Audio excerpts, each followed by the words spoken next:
লোকসভা নির্বাচন ঘোষণার কয়েক ঘন্টা পূর্বে বিজেপির এক পঞ্চায়েত সদস্য ও তার পরিবারকে অপহরণের অভিযোগ তুলল পুরুলিয়ার সাংসদ তথা পুরুলিয়া লোকসভা কেন্দ্রের বিজেপি প্রার্থী জ্যোতির্ময় সিং মাহাতো।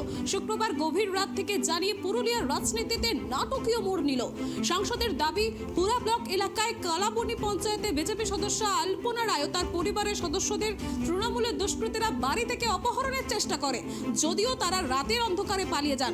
শনিবারের সকালে সংবাদ মাধ্যমের মুখোমুখি হয়ে তৃণমূল প্রার্থী শান্তিরাম মাহাতো দাবি করেন, এই ঘটনা সম্পূর্ণ নাটক। ওই পঞ্চায়েত সদস্য ও তার পরিবারে তৃণমূলে যোগদান করার জন্য ইতিপূর্বে আবেদন করেছেন, তবে এই ঘটনায় পুলিশের কাছে কোনো লিখিত অভিযোগ দায়ের হয়নি এখনো।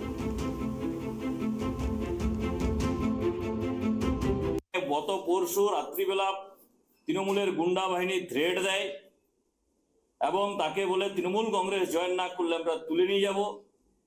প্রথম দিন হয়তো হালকাভাবে নিয়েছিলেন, কিরকম হয়ে থাকে।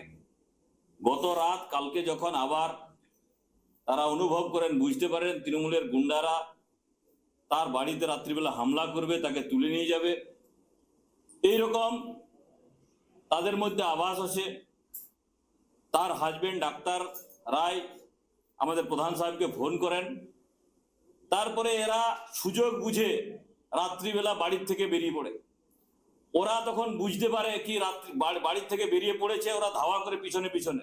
ছোট্ট ফোন, সেই ফোনে কিপ্যাডের ফোনে রাত্রিবেলা আবার প্রধান সাহেবকে ওনারা ফোন করেন, আমরা বাড়ির থেকে বেরিয়েছি, তৃণমূলের গুন্ডারা আমাদেরকে ধাওয়া করছে, আমাদের পিছন নিয়েছে, বিভিন্ন জঙ্গলেরা ঘুরেছে। তারপরে আমাকে যখন ফোন করেন, আমি তখন সেই সময় বলরামপুর ক্রস করছিলাম। ঠিক বলরামপুরের যে আপনার উর্মা, মনে হয় উর্মা নয়, আপনার ওই পাশেই, বলরামপুরের ওই পাশেই ঠিক জায়গাটা আমার হয়েছে। রাত্রিবেলা ছিল। আমি বললাম আমি সোজা আসছি। আমি জিজ্ঞেস করলাম আপনারা কি কি করেছেন, বলে পুলিশকে আমরা টেলিফোনিক খবর দিয়েছি এবং আমরা কয়েকজন ভারতীয় জনতা পার্টির কার্যকর্তা আছে, আমরা খোঁজাখুঁজি করছি। আমি মাননীয় জেলা সভাপতি বিবেক রাঙ্গা মহাশয় সমেত বাকি কার্যকর্তাদেরকে আমি ফোন করি, এখান থেকেও আমরা গাড়ি নিয়ে বেরোই সোজা। ঘটনাটা কিছু সেরকম নয়, মানে রাত 12টার দিকে আছে নিয়ে একদিন হুমকি দিই, হুমকি দিই টিম সিপাটে, কিন্তু বাপে টিমের সাথে সমর্থন করতে হবে, যোগদান। তারপরে দিন আমরা সেরকম কিছু মনে করিনি, যেহেতু গ্রামের লোক হালকাভাবে নিয়ে দিলাম, যেহেতু সেরকম কিছু হবে নেই। কালকে এসে দিয়ে আবার আপনারাকে বলছি কাল আজকে যাওয়ার কথা, বলছি বাড়িতে থাকবে, কোথাও যেয়ে না। আমরা বললাম ঠিক আছে বাড়িতেই থাকবো। তারপরে দেখছি যে পাশে আওয়াজ শোনা যাচ্ছে, তাহলে বলে হয়তো আমাদেরকে টেক করে রেখেছে যে যাতে না আমরা কোথাও পালাতে পারি। সেই পুজো হয়ে আমরা বুঝলাম যে না, বাড়িতে থাকা চলবে না, আমাদের বেরিয়ে যেতেই হবে। সেই আমরা কোনো কোনো রকমের বাড়ি থেকে বেরিয়ে পালিয়ে যায়। ওনারা বুঝতে পারে, ওনারা আমাদের পিছু করে, আমরা কাউকে জানাতে সময় পাইনি।